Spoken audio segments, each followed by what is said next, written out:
자, 이어서 우리는 32강을 보시겠습니다. 32강은 교재 페이지 338쪽 공사, 시설 관리 및 행위 허가입니다. 시설 관리 및 행위 허가 338쪽 32강입니다. 32강과 관련되는 것이 보충 자료가 있죠. 공동대 관리법 2를 보면 됩니다. 언제 날짜냐면 2021년 3월 25일자 목요일 보충 자료 들어 있습니다. 강의는 요거 공동대 관리법 2를 보면 되는데 그 앞에 보충 자료 앞에 주택법을 넣어놨어요. 왜 주택법 공부 끝났는데 왜 넣어놨냐? 최근에 개정된 거, 최근 개정 내용이 들어있기 때문에 최근에 2월달, 3월달 개정된 거, 그것이 있기 때문에 제가 넣어놓은 겁니다. 그래서 거기서 주택법 지나갔지만은 중요한 건 몇 가지 살펴드리겠습니다. 최근에 개정된 거 일단 살펴드린 다음에 강의를 공동대 관리법 후반부 강의를 진행하겠습니다. 자, 보니까 3월 25일자 뭘 보냐면 일단은 거기 197쪽 197쪽입니다.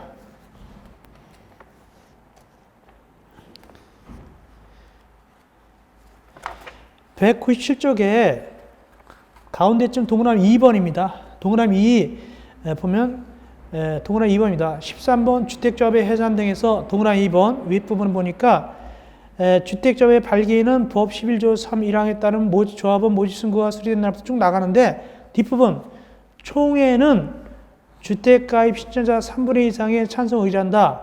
이 경우 주택조합 가입 신청자의 100분의 20 이상이 직접 출석한다. 이 내용이 조금 개정됐습니다. 어떻게 보니까 이렇게 됐죠. 총회는 다음의 요건을 모두 충족해야 된다.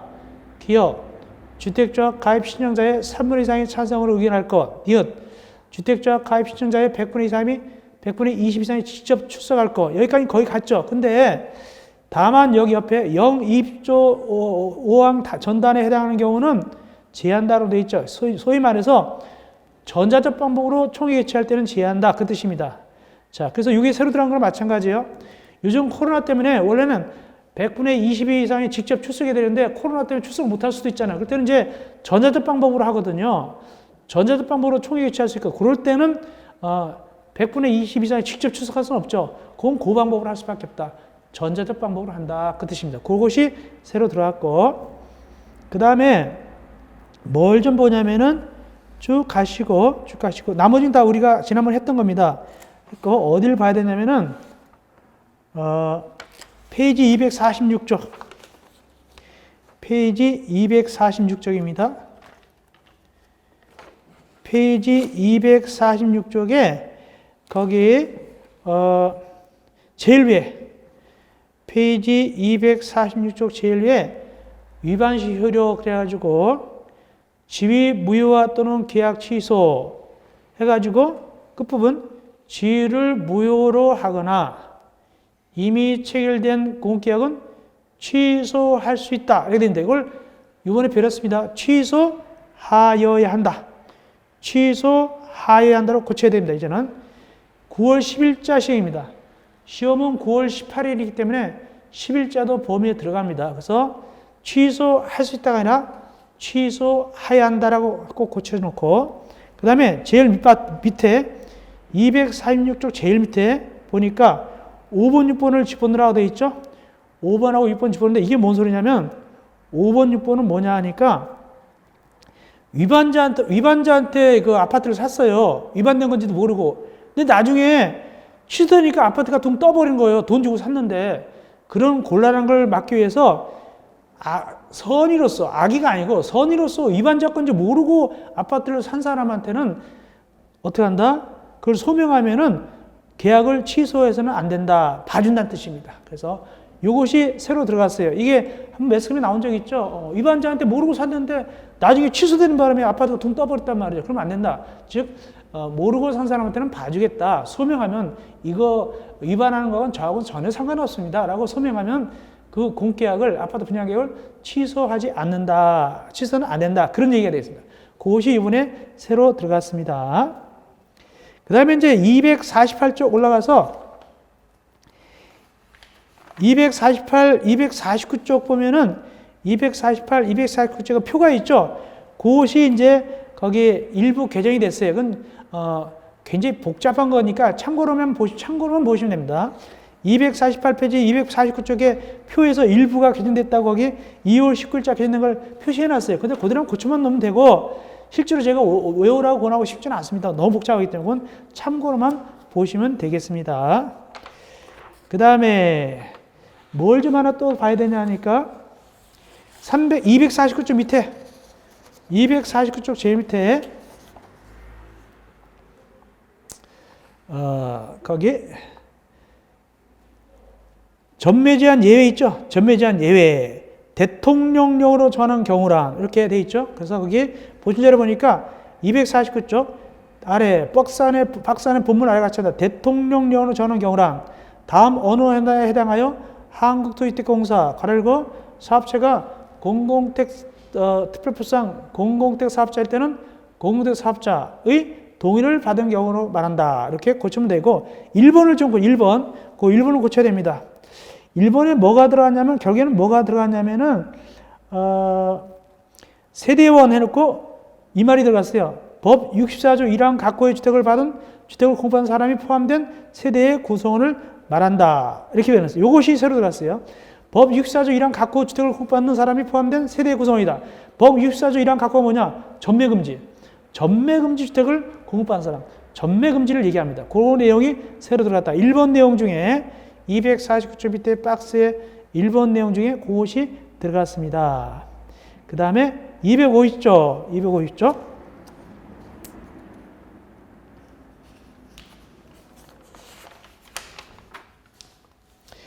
250쪽 보면은 교재 거기 위에 8번 전매금지 예외 중에서 8번이 새로 들어갔어요. 7번 입자로 손짓는 주의 또는 주택 일부를 배우자한테 증여할 때도 예외로 괜찮다. 8번이 예외로 들어갔습니다.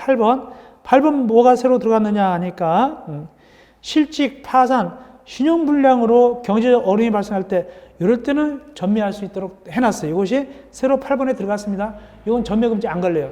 실직, 파산, 신용불량으로 경제적 어려움이 발생했다. 이럴 때는 전매금지 안 걸린다가 새로 들어갔습니다. 7번 밑에 8번이 들어갔습니다.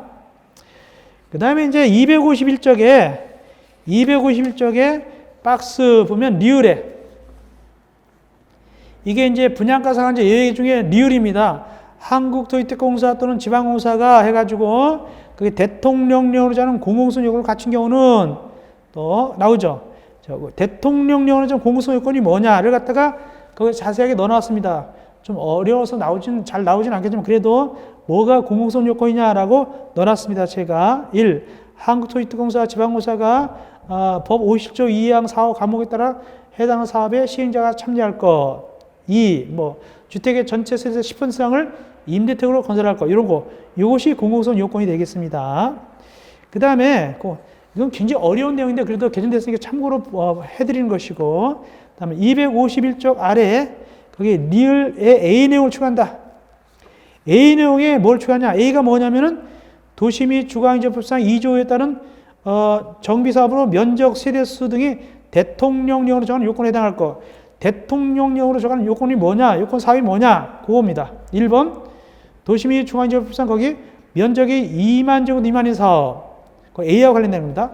또 올라가서 보니까 2번 전체 세대수가 200세대 미만인 사업. 이런 거.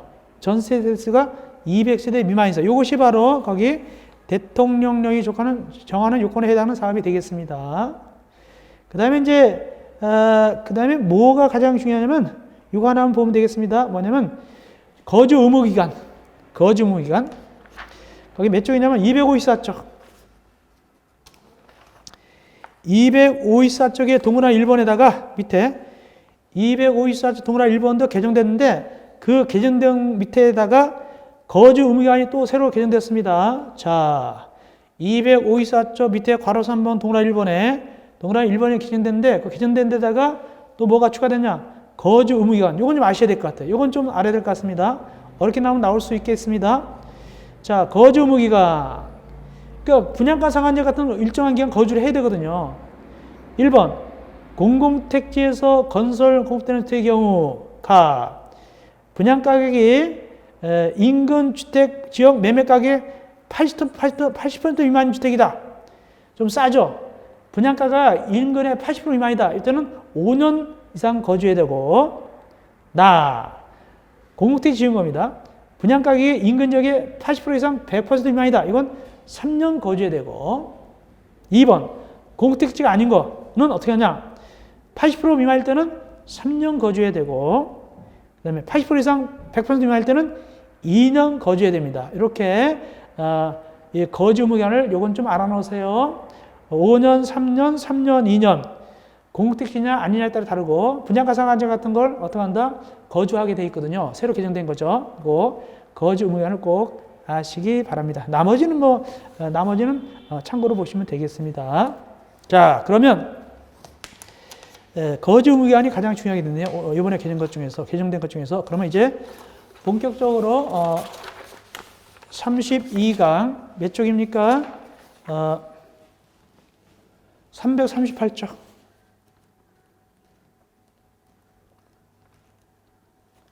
338쪽 보시겠습니다. 시설관리죠. 338쪽 보겠습니다. 장기성 계획. 장기성 계획은 누가 세우느냐? 338쪽입니다. 사업 주체, 그리고 복합 건물일 때는 건축주가 세우고, 또 누구도 세우냐? 리모델링 하는 자가 세웁니다. 리모델링 하는 자가 세워가지고 언제 제출하느냐? 주택법에 의하면 사용검사 받을 때 제출하고, 건축법에 의하면 사용승인 받을 때 제출하면 되겠습니다. 그러면 이 사용검사권자는 누구한테 인계하느냐? 관리주체에게 인계하여야 됩니다. 그 수립 대상은 몇 가지가 있냐? 박스 안에 A, B, C, D 이 네 가지가 장기성 계획 수립 대상인데, 특별히 B, C, D에 150세대 이상이 안 들어 있습니다. 주의하세요. 됐고요. 검토 조정 2번. 이거 잘 나오죠? 누가 검토 조정하느냐? 입대위와 관리처가 몇 년마다? 3년마다 검토 조정하는데, 특별히 필요할 때는 제일 밑에 니은, 필요할 때는 3년이 되기 전에도 조정할 수 있다. 얼마 동의 받아서? 전체 입주자 가반수 서면 동의 받아서. 올라가서 디귿 교육입니다. 관리처는 장기성 계획을 검토하기 전에 해당 소장한테 시도지사가 실시하는 장기성 계획 비용 산출 공사 방법에 대한 교육을 받게 할 수 있습니다. 그것도 보시면 되겠고, 정리 잘 나오죠? 누가 누구한테 걷습니까? 관리 주체가 누구로부터 징수 성립한다? 소유자. 입주자나 입주자 등이 아니라 소유자로부터 징수해서 성립한다. 꼭 아세요. 이 돈을 어디다 쓰느냐? 원칙은 장기성 계획에 따르는데, 다만 입주자 가반수 서면 동이 있으면 다음 세 가지 기역, 니은, 디귿 하자 보습니다. 하자와 관련된 거로 기역, 니은, 디귿 다 하자입니다. 하자와 관련된 비용으로 쓸 수가 있게 되겠습니다. 그 다음 보충학습 거기 1번 거기 요율은 공동택의 공유무 내구 연한을 감안하여 이걸 고려하여로 고칩니다. 이제는 개정됐습니다. 그렇게 어려운 건 아니에요. 이건 중요한 것도 아닌데 고려하여 관리하여로 정합니다. 요율은 공동택의 공유분의 내구연을 고려하여 관리 결정한다.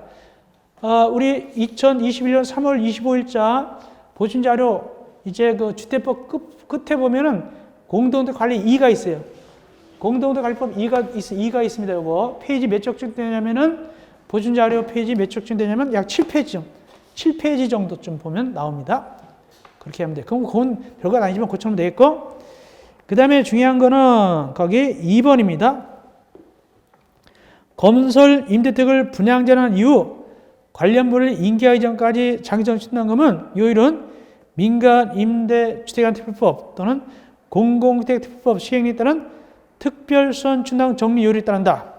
즉 임대 아파트를 파는 거를 갖다가 인계할 때, 그때 이제 임대 아파트 당시에는 특별선 충당금이고, 팔고 나서 이것이 이제 분양적으로 돼가지고 팔면은 이제부터는 장기선 충당이 되는데, 이때 요율은, 이 과도기의 요율은 어떻게 하냐? 인기하기 전까지는 특별선 충당금 임대아파트 요율을 그대로 따라간다는 뜻입니다.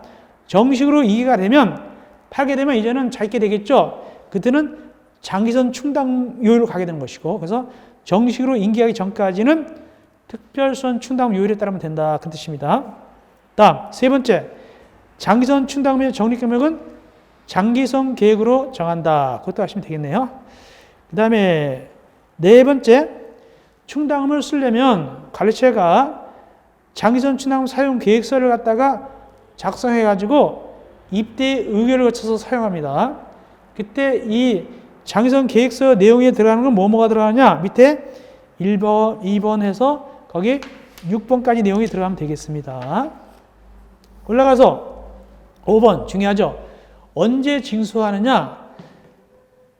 다음에 해당한 날부터 1년이 경과한 날에 속한 달부터 매달 징수합니다.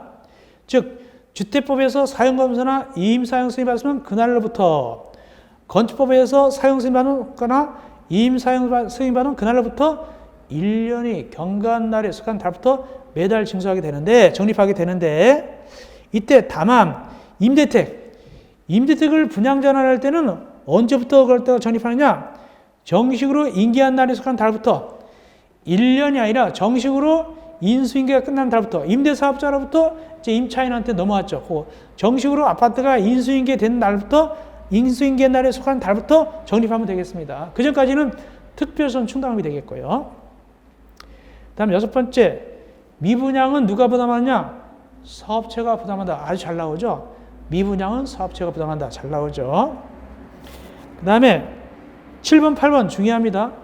누가 내야 된다? 소유자가 내야 되는데, 만약에 세든 사람, 사용자가 대신되시면 반환해야 됩니다. 반환해야 됩니다.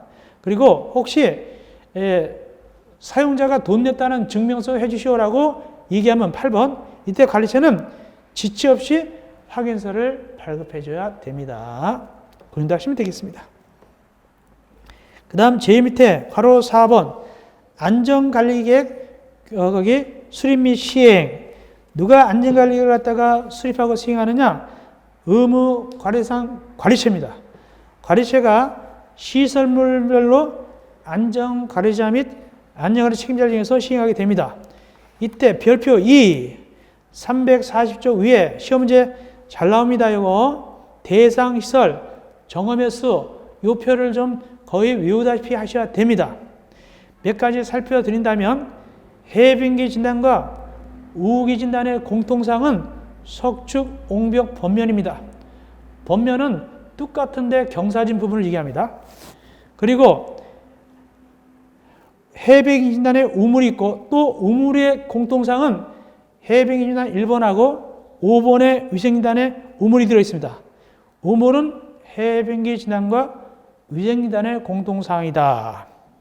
그 다음에 어린 놀이터는 4번의 안전진단하고 5번의 위생진단의 공통사항입니다. 그리고 안전진단에 거기 맨홀에 보니까 맨홀 정화조 뚜껑을 포함합니다. 정화조 뚜껑을 포함합니다. 그거 주의하시고, 횟수, 옆에 횟수도 알아가는 게 좋습니다. 횟수도 알아가는 게 좋고, 특별히 한 3, 4년쯤에 실무에서 여기 횟수가 제일 많은 놈이 누구냐 나온 적 있어요. 안전진단이죠. 왜? 안전진단은 원칙적으로 매분기 1회 이상이니까. 1년에 4번 이상이니까. 이것도 나온 적이 있다. 그리고 옛날에 해빙진단 연일에 2월, 3월 이런 거 있죠. 이렇게 자세하게 물어본 적도 있습니다. 꼭 자세하게 하는 게 좋습니다. 점검 횟수. 실무에서도 충분히 나올 수 있는 부분들이 되겠습니다. 이 부분은. 이어서 보충학습 밑에 안전관리의 수립대상. 이것은 위에 거보다도 더 많이 나왔습니다. 이건 실무 법규 다 합쳐서 9문제 정도 될 것 같아요. 많이 나왔습니다. 그래서 1번부터 8번 하고 동그라미 1번, 2번, 3번, 5번 꼭 외우셔야 됩니다. 이건 꼭 제가 웬만하면 외우라는 얘기를 안 하는데 이건 꼭 외우셔야 되겠습니다. 특별히 2번에 중앙집중 난방시설이지 지역 난방식 난방시설이 아닙니다. 또 7번에 연탄가스 배출기인데 가르고 세대별로 설치된 건 제외합니다. 세대별로 수령을 제외한다. 그것도 주의하셔야 되고. 그 다음에 제일 밑에 안전관리에 포함될 내용, 그건 참고로만 보시면 됩니다. 참고로 보시면 되겠습니다. 예. 다음 340조 위에 방범교육 및 안전교육 실시입니다. 누가 실시하게 되느냐?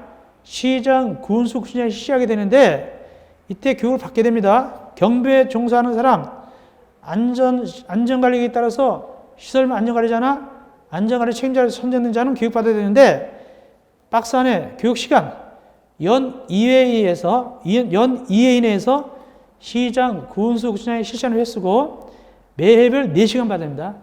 매해별 4시간 받아야 되고 기타 내용을 읽어보시면 되는데 특별히 위탁시킵니다. 위탁할 수 있죠.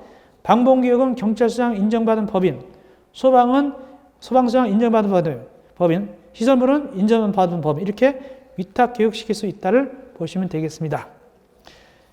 어쨌든 연 2회 이내에서 시장, 군수장이 실시하는 횟수 매별 4시간 교육받습니다. 방범교육, 안전교육. 옆에 343쪽 안전점검. 원래 안전점검의 원조는 누구냐면 시설물의 안전 및 유지 관련 특별법입니다. 시특법인데 그 법에 따라서 여기서도 그 법의 지침에 따라서 반기마다 실시합니다. 반기마다 실시하게 됩니다. 공동특 안전점검을 반기마다 실시한다. 근데 16층 이상이라든가 또는 15층 이하로서 일정한 경우는 16층 이상은 무조건이고 15층 이하로서 일정한 경우는 대통령령이 정하는 자가 안전점검해야 됩니다. 실력이 있는 기관이나 사람이 안전점검해야 됩니다. 16층 이상이나 15층 이하로서 일정한 경우. 자, 그러면 15층 이하로서 어떤 경우냐? 보충학습. 사용건설부터 30년이 경과된 거. 2번 등급이 C등급, D등급, 2등급. 요거는 요 두 개 중에 하나는 15층 이하라 하더라도 누구한테 받게 되느냐? 밑에 대통령이 정하는 자. 1번, 2번, 3번, 4번 전문기관입니다. 전문 직원이나. 즉 1번 히트법상 책임기술자로서 단지 관리 직원인 자. 2번 거기 교육받은 자. 3번 거기 보니까 안전인단 전문기관. 4번 유지관리업자. 이렇게 네 친구한테 교육을 받게 됩니다. 왜? 16층 이상이거나 그 다음에 또는 15층 이하로서 두 가지 요건에 해당할 때는 요 네 가지 친구한테 받아야 된다. 아무한테나 점검받으면 안 됩니다. 고인도하시면 되겠어요. 고인도하시고 그 다음에 쭉 가시고요. 쭉 가시고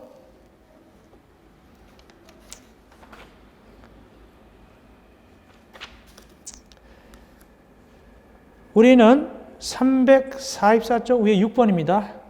344쪽 괄호 6번 소규모 공동택의 안전관리. 소규모 공동택의 안전관리. 이건 뭐냐면 사각지대입니다. 의무관리가 아니에요. 의무관리가 아닌데 사고 나면 큰일 나잖아요. 그래서 사각지대니까 의무관리가 아니기 때문에 누가 해주냐? 지방자치단체 장이. 의무관리에 해당 안 될 때 안전관리 등을 위해서 다운무를 할 수가 있습니다. 즉 안전관리의 수립 시행, 안전점검, 기타 이걸 갖다 누가 할 수 있다? 해준다? 지방자치단체 장이 해줍니다. 왜? 의무관리가 아니니까 그렇게 하시면 되겠습니다. 이어서 행위허가 신고 기준, 행위허가 신고 기준 되겠습니다.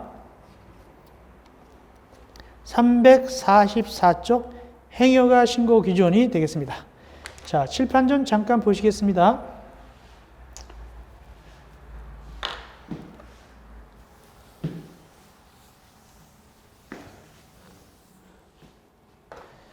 원래 실무에서는 이 행위허가 표가 별표가 있습니다. 별표 3이 있습니다. 별표 3. 행위허가 신고하는 거 별표가 있어요. 실무에서 별표 3이 있습니다. 이것이 최근에 개정됐습니다. 참고로 알려드립니다. 최근에 언제 개정됐냐? 2021년 1월 5일자. 2021년 1월 5일자로 개정됐습니다. 개정됐습니다.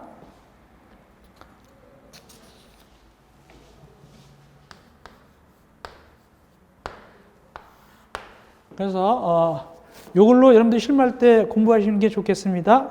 우리는 요거는 그렇게 다루진 않고 실무에서는 다루게 되겠습니다. 별표를 갖다가 별표 3. 자, 일단 여기 행위허가 신고 보겠습니다. 자, 두 가지가 있습니다. 시장, 군수, 구청장한테 가는 거 있고 행위허가 있어서 허가 신고해서 여기서 허가 받고 신고하는 경우가 있습니다. 고칠 때 시장, 군수, 구청장에 가가지고 허가나 신고받고 또 관리 주체한테 가가지고 동의받는 경우가 있어요. 동의받는 거. 이 동의받는 경우가 아마 7가지가 있습니다. 7가지 이렇게 됩니다. 자, 그래서 시장, 군수, 구청장한테 가서 행위허가 신고하는 경우, 관리처한테 가서 동의받는 경우를 구분하게 되는 것입니다. 그러면 그 박스 344점 밑에 박스 보겠습니다. 기업, 용도의 용도로 사용하는 거, 니은, 증축, 개축, 대선행위, 니은. 다만 주택법에 따른 리모델링이 제한한다. 왜? 리모델링은 주택법에서 알아서 합니다. 리모델링은 주택법에서 자세하게 정합니다. 그럼 빠지고 디귿, 파손, 훼손, 해당 시설 전부 또는 일부를 철거하는 거. 요것도 다 누구한테 간다? 시장, 군수, 구청장한테 가서 허가받거나 신고하게 되는데 다만 제일 밑에 조그만 것이 국토교통부 운영으로 자는 경매행위 제한다. 요거는 시장, 군수, 구청장한테 안 갑니다. 그러면 국토교통부 운영으로 자는 경매행위는 뭐 어떤 경우냐? 경매행위는 345조 위에 까만 겁니다. 모두 몇 가지 있죠? 11가지 있죠? 요거. 창틀, 무틀 교체로부터 11번까지.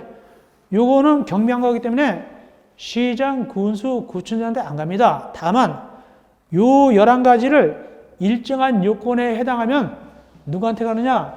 이 11가지가 시장, 군수, 구청장 안 가지만 일정한 요건에 해당하면 이 관리처한테 동의받으러 갑니다. 관리처 동의받으러 갑니다. 그렇게 하시기 바랍니다. 그 다음에 다시 리을, 미음. 리을, 미음도 다 시장, 군수, 구청장한테 가면 되겠습니다. 그렇게 하시면 되겠습니다. 그 다음에 우리는 어디 가면 되냐? 자, 이어서 346조 2번 관리처 동의. 그래서 관리처 동의받는 건 모두 7가지가 있습니다. 요거 7가지 아시는 게 좋은데 특별히 1번은 뭐냐면 아까 경미한 행위인데 11가지 경미한 행위인데 주택 내부 구조물과 설비를 교체잖아요. 이럴 때는 관리처 동의받아야 된다. 그 뜻입니다. 나머지 6가지 더 있죠. 참고로 보시면 되는데 특별히 7번은 전기 자동차 충전하는 거 나오죠. 충전하는 거. 또 5번은 말이죠. 이 아파트 발코니 같은 데다 에어컨 실외 환기기 걸어 놓잖아요. 그걸 얘기합니다. 그때도 동의받는데 다만 요즘은 아파트 지을 때 에어컨 실외 환기기 팬을 갖다가 안에다 놓게끔 또 돼 있어요. 그때는 해서는 안 된다. 즉 주택건설 기준에 따라서 세대 안에 냉방 설비, 배기 장치를 설치할 수 있는 공간이 마련된 공동된 경우에 있어서는 이때는 돌침을 밖으로 나오면 안 된다. 그 안에도 넣어. 이게 아마 1제곱미터 정도 될 거예요. 아마 1m, 1m. 그거 1m, 1m 해가지고 여기 놓게끔 돼 있어요. 이것이. 이럴 때는 밖으로 빼면 안 됩니다. 그런 뜻이고. 4번에 있어서 가축을 기르는 것도 안 되는데 그것도 동의받아야 되는데 다만 장애인 보조개는 제외한다. 이것도 아세요? 시각장애인 할 때 이렇게 끌어주는 거 있죠. 그런 거는 괜찮습니다. 그러나 원칙적으로 그 아파트 단지에서 개 같은 거 기르면 개는 개니까 개 같은 거 기르고는 원래는 안 된다는 뜻입니다. 동의받아야 됩니다. 원래는 그런 얘기가 되겠습니다. 이어서 347쪽 5번 하자 담보 책임 및 하자 분쟁이 되겠습니다. 해마다 나오죠. 17회, 20회, 23회 작년에도 나왔죠. 이것은 또 어떻게 나올 수 있느냐? 실무도 잘 나오죠. 실무도 잘 나옵니다. 그래서 요걸 좀 보겠습니다. 하자 담보 책임. 일단은 누가 책임지느냐? 4개. 거기 기업, 니은, 디귿 4개가 책임입니다. 이걸 퉁쳐서 뭐라냐? 사업주체라고 합니다. 사업체. 기업은 오리지널 사업체입니다. 기업. 주택법 2조 10호 과목에 따른 자. 이게 오리지널 사업체입니다. 사업체. 니은, 건축주. 시공자. 디귿은 뭐냐면 증축, 개축 이런 거 시공자 얘기합니다. 디귿은 리모델 시공자. 이 4명이 하자 담보 책임을 지는데 이를 사업체라고 부릅니다. 퉁쳐서 사업체가 책임진다. 근데 하나가 더 있어요. 동그라미 2번. 누가 하나 더 있느냐? 공공임대아파트. 공공임대아파트 지을 때 이 사업체가 임차인에 대해서 책임집니다. 이때도 공공택 지원 사업체가 또 책임집니다. 이것까지 해서 공공임대택의 사업체까지 모두 5명이 책임집니다. 공공임대택은 임차인에 대해서 책임집니다. 그러면 하자 담보기간은 몇 년이냐? 10년 범위입니다. 10년 범위에서 책임지게 되는데 언제부터 계산하느냐? 거기 전유 부분은 이사 온 날부터 계산하게 되고 입자에게 인도한 날, 즉 이사 온 날부터 계산합니다. 집집마다 달라요. 전유 부분의 하자 담보기간은 다릅니다. 같은 3년이라 하더라도 집집마다 끝나는 게 달라요. 이사 온 날부터 계산하니까. 그리고 괄호 열고 위 이에 따른 담보 책임이 뭐냐면 공공임대아파트는 임차인이 이사 온 날부터 계산합니다. 당연하죠. 공공임대아파트는 임차인에게 이사 온 날부터 계산하고 공유부는 똑같이 계산합니다. 사용검사일이나 혹은 사용승인날부터 똑같이 계산합니다. 이사는 달려와서도 공유부문의 하자 담보기간은 계산은 똑같습니다. 사용검사일 또는 사용승인부터 계산하면 됩니다. 똑같이 통일해서. 그러면 얼마 정도 기간을 주게 되느냐? 밑에 기업 내력구조부는 10년입니다. 내력구조부는 건축법상 주요구조부인데 건축법상 주요구조부 뭐죠? 바지 보내주기 배웠죠? 바닥, 지붕도 이런 거 10년이고 나머지 시설 공사를 하자가 2년, 3년, 5년입니다. 시설 공사를 하자가 2년, 3년, 5년인데 특별히 2년짜리, 3년짜리, 5년짜리는 실무에서 표를 외울 거예요. 실무에서 꼭 외워놓으시기 바랍니다. 2년짜리, 3년짜리, 5년짜리 실무에서 외울 테니까 꼭 외워놓으시기 바랍니다. 내력구조부 몇 년이라고요? 10년이 되겠습니다. 10년. 고민도 하시면 되겠고 그 다음에 넘어가셔서 5번 사업주체는 주택 인도 증서를 작성해가지고 즉 입자에게 양도할 때는 그 아파트를 넘겨주면 인도 증서를 작성해가지고 관리처에게 인계합니다. 즉 301호는 언제 이사 왔고 302호는 언제 이걸 알아야 하자 담보 기간을 계산하니까 날짜 알아야 돼요. 이사 온 날을 갖다가 인계해 줍니다. 이때 관리처는 30일 내에 공동주택 관리 정보 시스템에다가 전유물 인도일을 또 공개해야 돼요. 정식으로 공개합니다. 301호 며칠 이사, 302호 언제 들어올 거 이거 다 공개합니다. 또 6번 공공임대택입니다. 공공임대택은 누구한테 인도할 때 역시 할까요? 임차인한테 인도할 때 역시 날짜를 적어놓는데 언제까지 보관하느냐? 분양전환할 때까지 그 임대아파트 팔 때까지 보관하게 됩니다. 이때 인도증서를 작성한 날부터 30일 내에 역시 똑같이 인도일을 공개됩니다. 임차인이 언제 이사 왔다고 공개해야 됩니다. 근데 7번입니다. 늦게 이사 온 사람, 미분양이 됐다가 나중에 들어온 사람. 나중에 들어온 사람은 주택 인도일부터 15일 내에 인도인왕을 관리처에 인계하면 됩니다. 나중에 이제 미분양 돼가지고 어쩌다 들어온 사람들 있죠? 그런 사람들은 15일 내에 관리처에 인계해야 됩니다. 다음, 보충합숙. 내력구조를 하자는 어떤 것을 얘기하느냐? 내력구조를 하자는 주의하세요. 1번, 붕괴된 경우뿐만 아니라 거기 공동택 구주체 일부 등 전부가 붕괴된 것도 내력구조 하자고 또 위험을 초래할 우려가 있는 정도의 균열, 침하 등 결함이 발생하는 경우도 역시 내력구조를 하자가 되겠습니다. 다음, 시설 공사를 하자는 어떤 경우냐? 시설 공사를 하자는 읽어만 보시면 되는데 다만 이번에 용어가 조금 변했어요. 그래서 보충자료 3월 25일자 보충자료 7페이지쯤 보면은 페이지 348 가지고 보충해서 그래가지고 2번 시설 공사를 하자 그래가지고 내용을 넣어놨습니다. 그걸로 대체하면 돼요. 읽어보시면 되겠습니다. 그 다음에 하자 보수 등. 자, 하자 보수 책임. 그렇다면 아까 얘기한 대로 누가 하자 보수 책임을 지느냐? 요거는 보통 하자 보수 책임은 사업체가 진다고 그랬죠. 아까 모두 5이라고 그랬죠. 그런데 여기는 뭐냐? 여기는 하자 보수를 요구할 수 있는 친구. 하자 보수 해소요라고 요구할 수 있는 청구권자.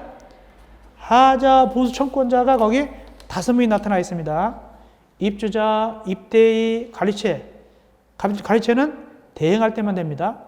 그 다음에 입대의가 없을 때는 어떻게 하고? 관리단이 있게 됩니다. 관리단. 그 다음에 아까 임대아파트 있다고 그랬죠? 공공임대아파트 때는 임차인이나 임차인 대표가 요구하게 됩니다. 청구하게 됩니다. 이렇게 5 친구들이 청구할 수 있습니다.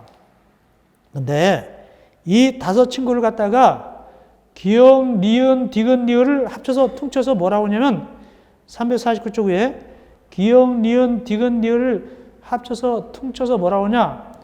입주자 대표이동 그러고 입주자 대표이동 그러고 미음은 뭐라고 하냐? 미음은 임차인 등 이렇게 불러요. 그래서 결국에는 5명을 부르려면 입주자 대표이동 또는 임차인 등 이렇게 되는 겁니다. 위에 기역, 니은, 디귿, 리을은 퉁쳐서 입주자 대표이동, 미음만 임차인 등 이렇게 부릅니다. 그래서 하자보수 청구는 입주자 대표이동 또는 임차인 등 하게 됩니다. 누구한테? 사업체한테 하게 됩니다. 그 정도 하시면 되겠고요. 손해배상 책임. 사업자는 담보 책임 안에 하자가 발생할 때는 하자 발생 손해배상 책임이 있습니다. 이때는 민법 667조, 즉 수급인의 담보 책임을 갖다가 준용합니다. 참고로 보시면 되겠습니다. 그냥 청구 절차 밑에 시험 잘 나오는 거. 이렇게 이제 그 입주자 대표이동 또는 임차인 등이 누구한테 사업자한테 요구하면 청구하게 됩니다. 청구하게 됩니다. 자, 그러면 구체적으로 어떻게 청구하게 되냐? 제일 밑에 전유 부분은 입주자 또는 공공택의 임차인이 청구하게 됩니다. 그 다음에 넘어가서 공용 부분은 누가 청구하게 된다? 입대의 또는 공공임대택의 임차인 대표의 또는 관리체 또는 관리단이 청구하게 되겠습니다. 다만 아까 입주자는 누구한테 맡길 수도 있냐면 349조 밑에 관리체한테 대행시킬 수도 있습니다.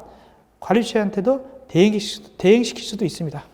어쨌든 이렇게 엄격한 의미에서는 청구권자가 다릅니다.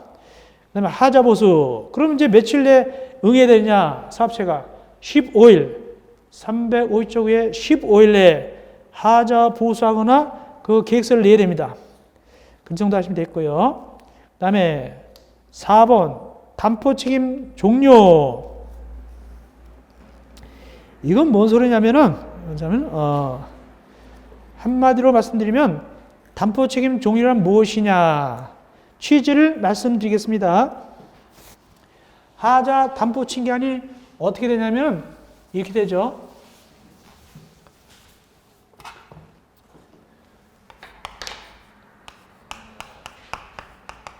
(2년짜리) (3년짜리) 그 다음에 5년짜리, 그 다음에 10년짜리가 있죠. 10년짜리가 있습니다. 이때 이제 돈을 찾아가야 되는데 2년 지나면 얼마 이렇게 딱 보겠는데 100분의 100분의 이렇게 찾아가게 되는데 미리 봐드릴까요? 자, 얼마 찾아가느냐 보니까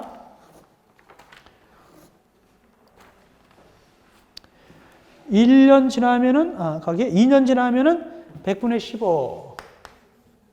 15 찾아가게 되고 3년 지나면은 100분의 40 이게 제일 많죠. 100분의 40 그 다음에 5년 지나면은 100분의 25 네, 10년 지나면 100분의 20 이거 꼭 외우셔야 되죠. 이건 꼭 외우셔야 됩니다. 이렇게 돈을 찾아가게 되는데 찾아가려면 주민들이 여기 살고 있는 주민들이 이거 돈 찾아가는 건 현금 예치했을 때입니다.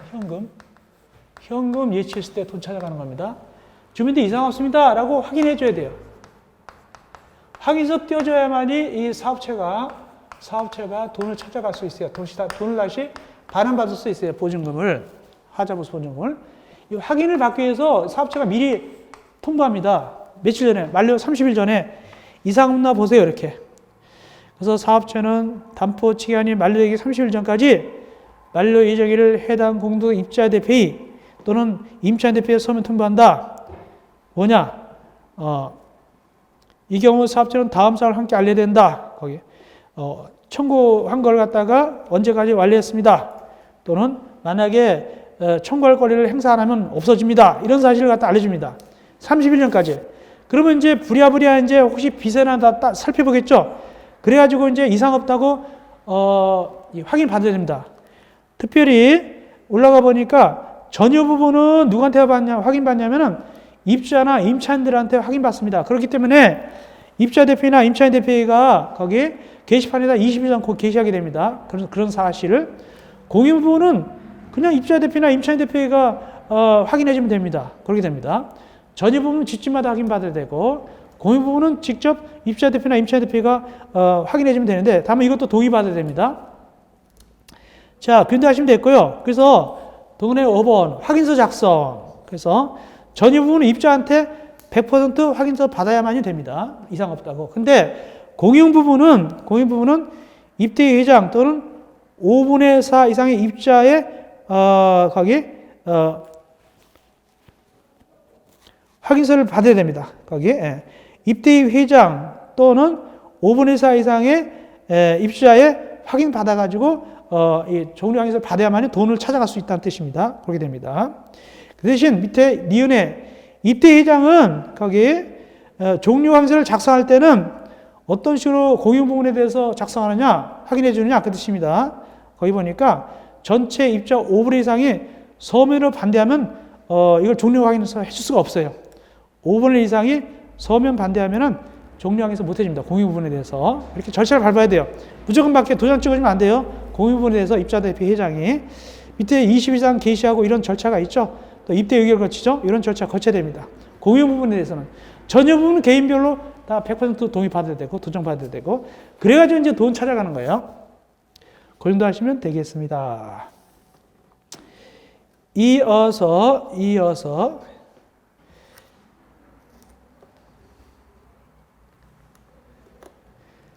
5번 352조 5원 왜 구조안전에 대한 안전진단입니다.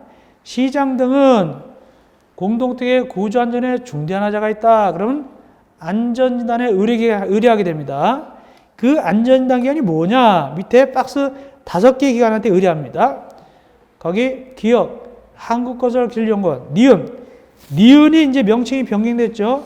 니은은 보충자료 보니까 뭐로 변했습니까? 3월 25일자 보니까 국토안전관리법에 따른 국토안전관리원으로 변했습니다. 이제는 한국시설안전공단이라는 말 쓰지 않고 한국시설안전공단 안 쓰고 국토안전관리라는 말 씁니다. 그 다음에 건설협회, 그 다음에 거기 대학이나 산업대학의 부설연구기관, 마지막 건축 분야 안전진단 전문기관, 요 5개한테 의뢰할 수 있습니다. 특별히 이제는 한국시설안전공단이라는 말을 쓰지 않고 국토안전관리라는 말을 씁니다. 꼭 아시기 바랍니다. 이어서 하자 보수 부중 예치 및 보강. 사업체는 하자 보수 보장하기 위해서 하자 보수 부중 예치하게 됩니다. 근데 누구는 믿을만해서 예치 안 해도 괜찮으냐? 국가, 지방자치 등 네 친구는 예치 안 해도 괜찮습니다. 다만 책임은 집니다. 그 대신 350조 밑에 동그라미 1번 밑에 동그라미 1에 2가 새로 추가됐습니다. 보충자를 보니까 무슨 내용이 추가됐습니까?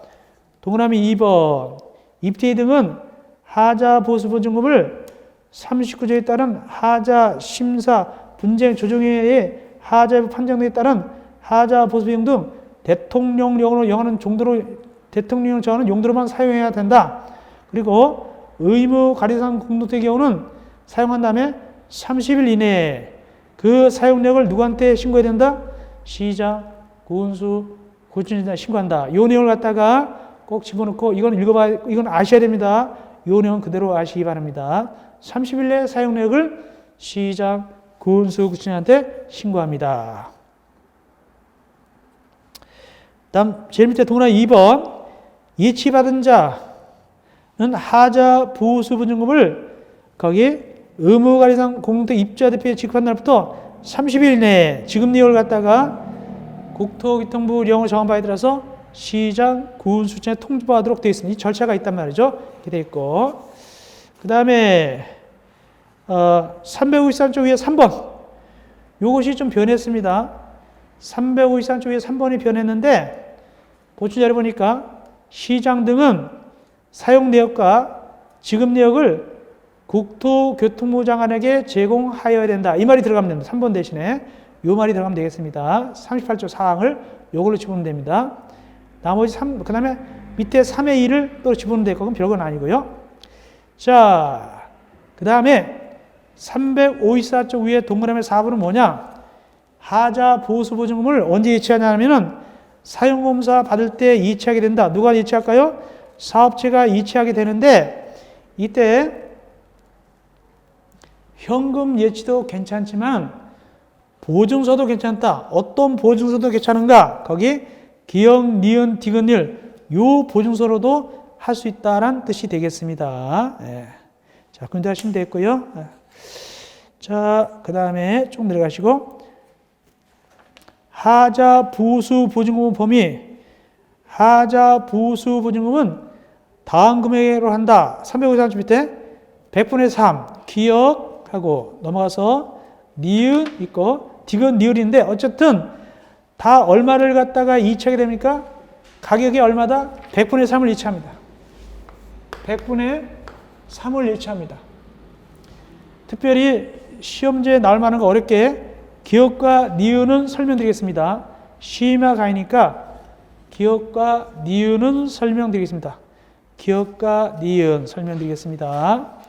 즉 353점 밑에 기역 올라가서 니은 설명드리겠습니다.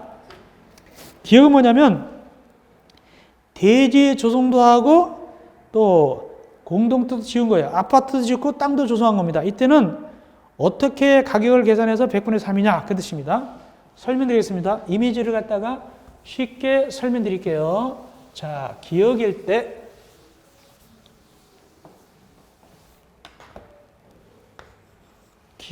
때 이런 겁니다. 이걸 갖다가 3억 주고 샀습니다. 대지를. 이거보다 대지 조성 전의 가격입니다. 근데 여기다 1억을 들여가지고 1억을 투자해가지고 1억을 투자해서 이렇게 대지를 조성했습니다. 그러면 대지에 모두 얼마 투자됐죠? 4억이 투자됐습니다. 여기 1억이 추가됐으니까. 이건 이제 공사 금액이에요. 그 다음에 여기 아파트 짓는데 10억이 들었습니다. 이럴 때는 어떻게 하느냐? 전체 가격에서 총 사업비에서 대지 조성 후 가격, 조성 전 가격, 대지 조성 전 가격 3억을 뺍니다. 그래서 14억에서 3억 빼가지고 11억 나왔죠? 곱하기 100분의 3을 한다. 그 뜻입니다. 이럴 때는 대지 조성도 하고 건물도 지었을 때는 전체 사업비에서 대지 조성 전 가격, 이 3억, 요걸 뺍니다. 그 얘기가 거기 353.m A에서 B를 뺀 가격이 100분의 3이다. A가 뭔데? 총 사업비, B는 뭐다? 조성 전 가격이죠. 3억이죠. 그런 뜻입니다. 그래서 14억 빼기 3억, 그래서 11억 곱하기 100분의 3 하면 되고, 니은은 뭐냐? 354쪽 니은입니다. 니은도 디귿, 니을 다 100분의 3입니다. 니은을 좀 아시면 되겠는데, 여기도 100분의 3 곱하는데, 자, 니은은 이겁니다. 대지를 조성해 놓은 걸 샀습니다. 대지가 조성된 걸 5억 주고 샀어요. 여기 5억 주고 사고, 그 다음에 여기 이렇게 10억 주고 지었습니다. 자, 아까는 대지를 사가지고 조성했잖아요. 이제 조성을 안 했어요. 그냥 구입만 했어요. 대지를 다 된 걸, 다 만들어진 걸 구입해서 아파트 지은 거예요. 이럴 때는 어떻게 하냐? 총 사업비에서 15억에서 대지 구입 가격 5억 뺍니다. 그럼 얼마죠? 10억. 곱하기 어떻게 한다? 100분의 3을 갖다가 곱하면 되겠습니다. 곱하기 100분의 3 하면 됩니다. 자, 이래야 됩니다.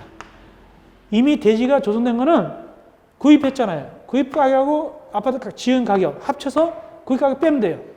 그래서 보니까 이렇게 표현하죠. 니은 사업계획 승인받아서 대지 조성 없이 공동택 지었다. 아파트만 지고 대지는 그냥 샀다는 얘기죠. 이때는 총 사업비에서 대지 가격을 뺐다. 즉 15억에서 5억을 뺐단 말이죠. 그래가지고 100분의 3을 곱하면 되겠습니다. 심야 강의니까 말씀드렸습니다. 자, 그 다음에 동그라미 2번 354쪽. 이 임대아파트인데 임대아파트가 분양이 덜 됐어요. 그때는 얼마만 거기 보증 몇 개냐? 분양된 것만. 분양 전환 세대 비율을 곱한다. 분양된 것만 하자 보수 보증 몇 개면 되는 거예요. 분양된 것만. 건설 임대 때 분양 전환된 경우 일부 분양됐을 때는 분양 전환된 것만 판 것만 몇 개면 되는 겁니다. 안 판 거는 자기가 갖고 있으면 되는 것이고 그런 뜻입니다. 이어서 8번 하자 보수 보증금 사용. 하자 보수 보증금 사용입니다. 보니까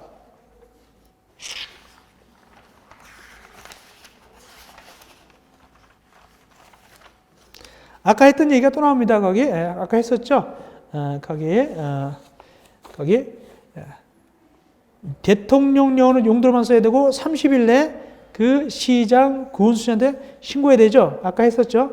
그러면 아까 그건 필요도 없겠네요. 보니까 352쪽에 거기 아래 6번에 동그라미 1에 2 그건 여기 중복되는 겁니다. 그건 안 해도 되겠습니다. 아까 보충 자리에서 352쪽에 거기 밑에 6에 동그라미 1에 2를 추가를 하는데 그건 안 해도 되겠습니다. 여기 있으니까 그렇게 하시면 되겠고요.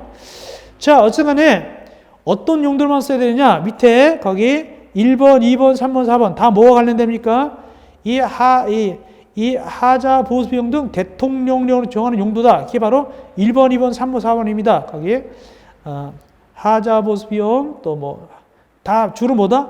하자 보수 비용과 관련된 걸로 쓰게 되고 사용했으면 사용량을 며칠 내 신고한다고요? 30일 내에 누구한테? 시장 군수한테 신고하면 되겠습니다. 그렇게 하시면 되겠습니다. 다음에 청구 및 관리는 넘어가도 괜찮고요. 쭉 넘어가시고